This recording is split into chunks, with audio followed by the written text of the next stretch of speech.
Hello children, today I am going to teach you about 6th lesson, the population. Okay, the population. Okay, so the population is a vital role in social studies. Okay, in social studies when we refer about development for all. Okay, when we refer about development for all, so and when we are showing about the equality, okay, when we are knowing about the equality, especially those who are normally marginalized in the process of development, and when we are using equality with a reference to the people, so at that time it's a vital role of population. Okay, so all you knows about the what is mean population, right? So nothing but the people are living in a particular region. Okay, so how many people are living, so that recorded or else that a number is called as like that region's population. Okay, that region's population. Okay, so here usually people if they find the shortage of the food or else if they find the shortage of the employment, okay, so people usually blame about the population growth. Due to the increasing of the population growth only, they are not finding the food, they are not able to finding their jobs, like that. Usually they go for the blaming on the population's growth. Okay, but whoever that do actually, if we compare that India's employment, okay, so in our India there are 92, okay, there are 92% of the working people in India are belongs to unorganized sector. Okay, 92% of the people employees belongs to unorganized sectors employment. Unorganized sector employment means what? Like self employment, or else daily workers, daily wage earners, okay, or else like casual laborers. Okay, so those all comes under into unorganized sector employment. Okay, see, and so those who people depends on the unorganized sectors works, so those people do not have any security, like security of the company or else security of the any people, not like that. Only they have the security of security and support of their family members. That's it. They do not have any security of even funds, like that. For example, like organized sectors employees, they have like funds after they retire, like PF, okay, like PF and ESI, that type of the security they have. And if they got any illness or else if they got any accident during the working, so from the company also they got the some security, like giving funds for the treatment, like that. So that kind of the security nothing they have by these organized sector employees. Okay, so that's why only the people used to go for searching out the jobs, and they'll create the more competition in searching out the jobs. Okay, so here that what the author is asking, that how do we make sense of these all contradictions. Okay, and next, see this all the population. Okay, we are going to know by the census. Okay, by the census of India. Understand? Census of India. Okay, and about recording of the population we are going to know by the census of India. So in Indian government there is a special there is a separate government, that the Register General and, okay, the Register General and Census Commission of India. Census Commission. Okay, Census Commission of India. The Regional and Census Commission of India. Just wait. Yep. Okay. So the Regional and General and Census Commission of India will record this census, okay, of the population of the places. Okay, so they'll do the survey. They'll do the survey house to house. they'll do the survey, they'll employ some employees of the governments, okay, they'll plan for that, okay, they send it to the house to house these employees, and they'll collect the data about every items and everything, okay. So like how you know how many people are living in that house, so that house is which kind of the house, either pakka house or also building, and they'll collect the information like about the working, okay, how many are working, and that working also what kind of their occupation, or else what kind of the work they are doing, how many children are there, how and age old, okay, old age people how many are there. So like that, these all information, okay, about occupation, about house, and about their lifestyle, okay, that means how they are living, like how they are earning especially, okay, so that kind of all information, and about the literacy, okay, about that all information they'll do the survey, okay, and they'll give that all reports to this department, okay. So like that, usually they get the census of country. And so when they'll do this, every 10 years once, okay, every 10th year,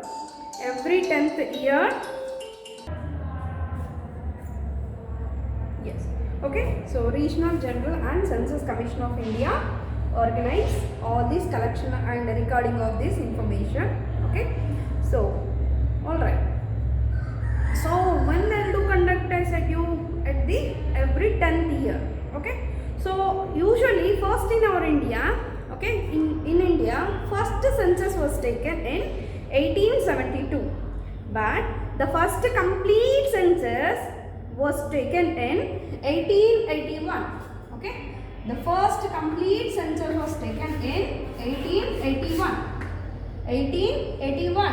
So then onwards, since then, the census have been held regularly 10th year, okay, every 10th year, okay. So as per the 2011, okay, as per the census in 2011, as per the 2011 census, so there is an India's population is 121 crores, okay, 121 crores, okay.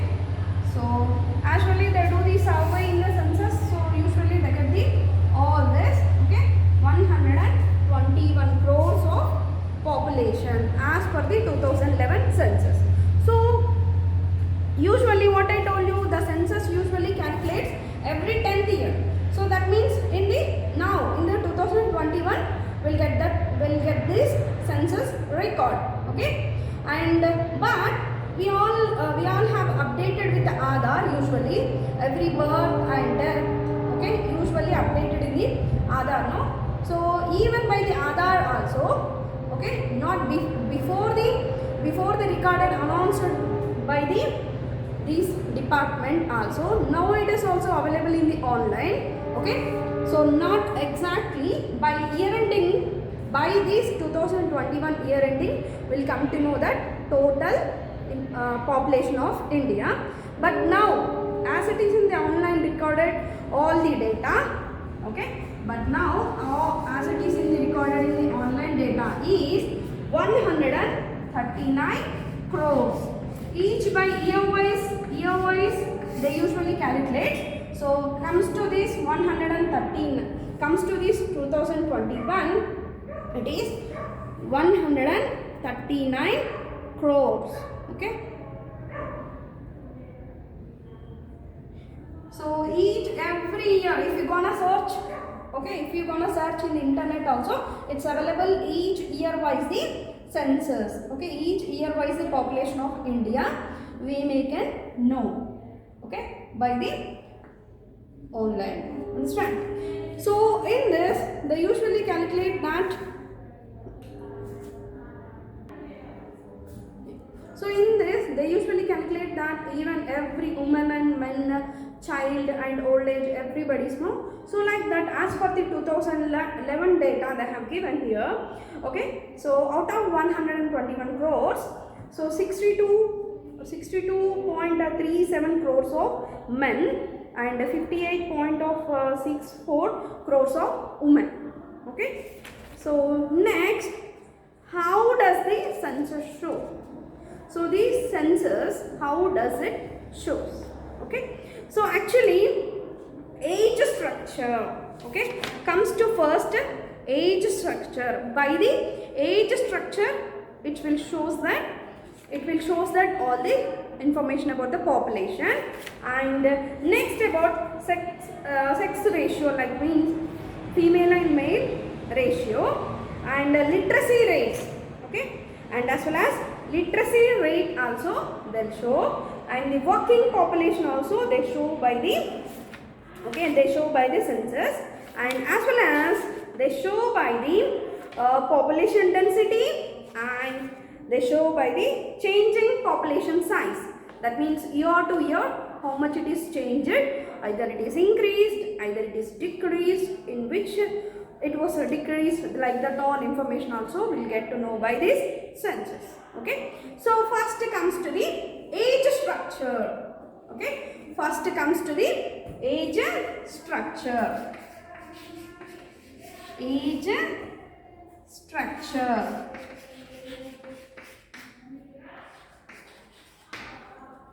Okay. So here number of males and females in different age groups in a country, and most basic characteristic of a population. And so here a person's age influence what she requires and her capacity to work, and whether she is dependent on others or not, etc. Okay. So by the age restrictions, for example, if they know the children are more in that village, so if they know by the census information, there are the age group 15 years below, there are many. So they have to check for the provide of some education, and they provide of the midday meals. Okay. So like that.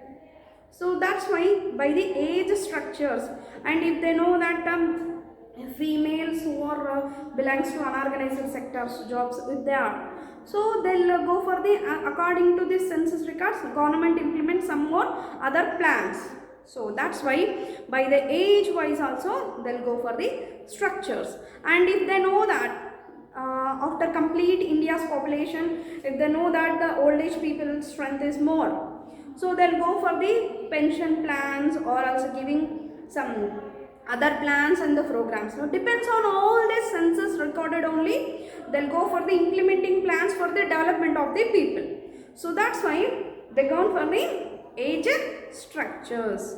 Okay. So the population of a nation is generally grouped into three broad categories. Okay. Generally grouped into how many? Three broad categories. So what are those? Children generally below the 15 years. Yes. So first one is what? Children. Okay. Children who below the 15 years below. Okay. 15 years below. And next category is working age. Okay. Next category is working age. So how much that? 15 to, so here 0 to 15 years we can write here. Okay. See that 15 to 59 years. Okay. So another category is third one, aged. Okay. Aged category. Aged category. So above the 59 years. Above the 59 years. So generally the population, generally they categorized into three broad categories. Okay. So that is one, the children who are under the 15 years. Okay. Below the 15 years. And working age 15 to 59, and the aged above the 59 years. So comes to this children. Okay. So I told you know that mostly they are taken care by the family like everyone else. They are not they earn. Okay, so and they have to mostly they are in education. Okay, so these categorized people do not earn the money. Okay, and do not income, and they do not they support the their family members also. Actually, they are dependent. Okay, they are dependent, and and the desirables also many like for education, okay, for food and all. So mostly these people depend on the working age categories. Okay, that means like their parents. Okay, comes to this working age, so 15 to 59 years age. So mostly they are also biologically productive, and most people of this group desire decent income and security of work. And children aged groups mostly depending upon these group. Okay, working age and aged, same like the children group, these aged groups also depend on this working age people. Okay, but some people who are like organized sectors employees, okay, before as they are in working age, so they'll get like a retirement pensions. Okay, and they can survive in there and not in depending on working age. But mostly like agriculture laborers and domestic workers and like some construction workers and some other workers also usually continue their life as physically possible. That means that usually they depend on the working age people.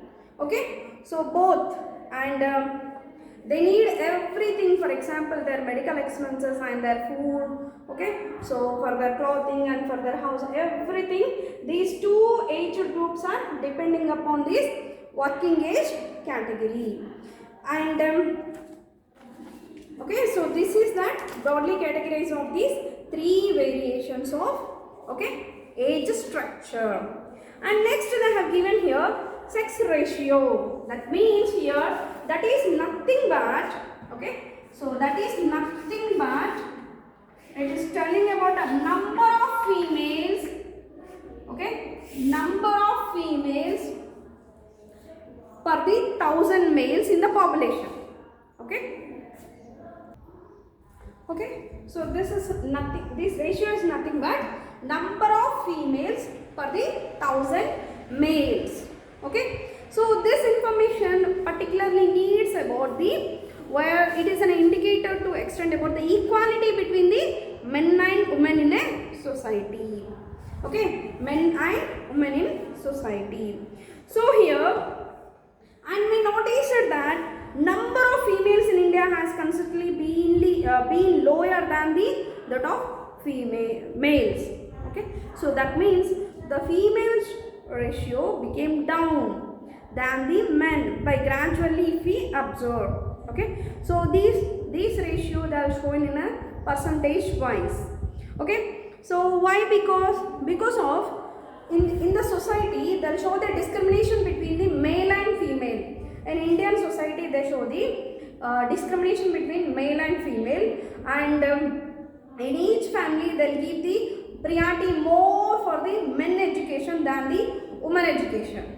Okay, and as well as the nutrition value also, they'll give more nutritious food than to the men than the women. So like this they show the discrimination of the men and women. Okay, they give the more priority for the men. Even comes to the education. Okay, even comes to the nutrition wise, everything. And women and girls in particular face unequal opportunities for education and development also. Okay, even they get the unequal opportunities even for their education and even for the employment. Okay, so they have the less percentage of the seats to get do the jobs. Okay, only some percentage only they'll give. Okay, and they are discriminated against in most basic needs of nutrition, child care and health also. They get less these things as compared to the males. Yes, okay. And this was happens in within the family only. So actually first this discrimination about the men and women, it started boy and girl, it started in the families only, and even that was followed in the society also. Okay. So here, as per the census 2011 shows that in the age group of 0 to 6 years of age, the ratio was 919, okay, 919, okay, 919, as the number of girls who survive is much lower than the boys. That is what due to the female infanticides and due to the discrimination in their care and nutrition. 0 to 6 years age of children, okay, and as per the 2011 they have the only population like only out of 1000 males they have only 919 females, okay, female girls. What is the reasons might be that?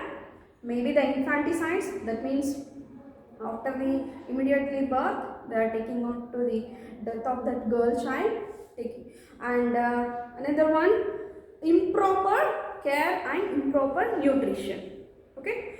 And here if you see their pyramid, okay, so they have given here in the graph one population pyramid of India 2011, okay, and they have given the age in years, each age in years, and here on x-axis they have given percentage, on y-axis they have given age groups, okay. So the age pyramid they have shown with the blue color with the male and brown color with the females, okay. If you see that 10 to 14 years, okay, so there the percentage was, you can see the changes, okay. So here they have shown that pyramid, population pyramid of 2011. And if you observe here graph 2, India's population in 1951 to 2011, 1951 to 2011. So in each year, so here they have given on y-axis number of females per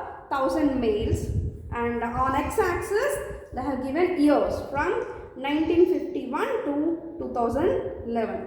So in the 1951, if you see, there is the ratio of the females, how much 946 like that, and in the 1961 it is like 941, and if you observe in the 2011 it's a 940, and if you observe in the 1991 it's only 929 out of 1000 males. So that means we can guess that there is decreased of girl population, okay, that is nothing but women population decreased more and more in the 1991. And in our society people usually prefers that the women is usually do that only household works and the child care.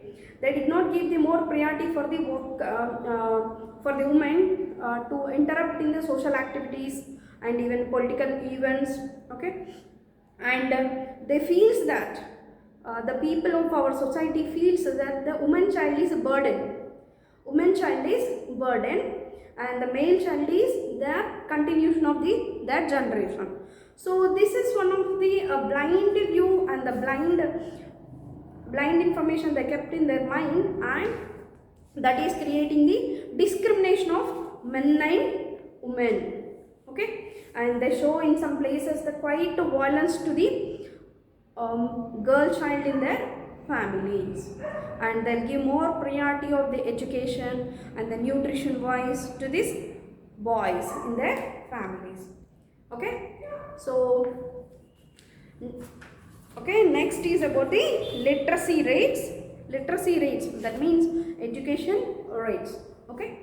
Rates means here like a percentage wise as per the census 2011, okay. So here a person aged 7 years and above who can read and write with understanding in any language is treated as literate. That means you may getting a doubt, right? So how they'll calculate the literacy rate of a particular person? Some of them had complete only their primary, and some of them completed only their upper primary, like that. So to whom they are taking as literate and to whom they are taking as into illiterates. Okay, so for that, as per the census information they have given here, a person aged 7, okay, a person aged 7 years and above who can read, okay. So whoever the person 7 years and above who can read and write, okay, and with understanding and any language, so those called as literate. That means at least any language, means not all language, at least one language, either they can read and write, so those people as treated as literate. And this literacy, okay, so this literacy, it is one of the key to the socio-economic progress in the country. It is one of the key for the what, socio-economic progress. Why? Because if the literacy percentage is more, so people are getting employment in the organized sector is more, okay, and like that they are getting economic growth, and it will increase the GDP values and more. So at the time of independence in 1947, 12% of the population was literate, okay. So here according to the 1947, okay, only 12% was literate means educators, and in 2001 it was 65, okay, 65, and in 2011, okay, in 2011 it is how much, 74.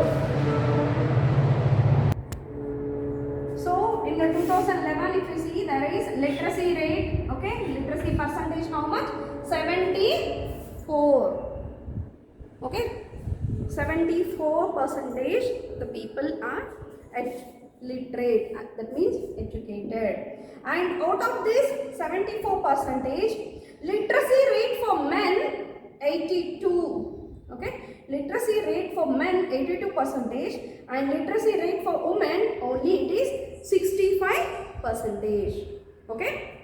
So I'll continue the lesson about all population size, changes in the population size and all in the next class.